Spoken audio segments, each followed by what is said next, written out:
бахшида ба ҷашни байналмилалии Наврӯз дар меҳмонии телевизиони Баҳористон Суруш Холов. ин касбатонро шумо аз чандсолагӣ оғоз кардаед? ташаккури зиёд хоҳараки азизам. дӯсти ҷонии шумо ки аст? тасмим гирифтам ки ҳамин роҳро мегирам. шумо чанд забонро медонед? фикр мекунам бале гуфтам. шумо дар дея зиндагӣ карданро дӯст медоред ё дар шаҳр? зебогии ин кӯдаконро бинед. ки дар бораи Наврӯз модар аст баҳораш шер медонад даст бардорад. нафас озод мегирам ман аз боду ҳавои ту.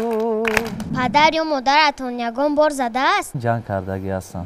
аё модар мадори ман ту будӣ? ҳам духтарамро ҳам писарамро дӯст медорам. ин ҳама саволу ҷавоб, рақсу суруру шодӣ. тӯҳфаи наврӯзии мо ба тамошобинон аст.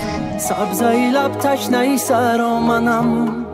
барномаи дар меҳмонии телевизиони Баҳористон бо Суруш Холов шоми 21 март дар телевизиони лабай ҷон ба ту қурбон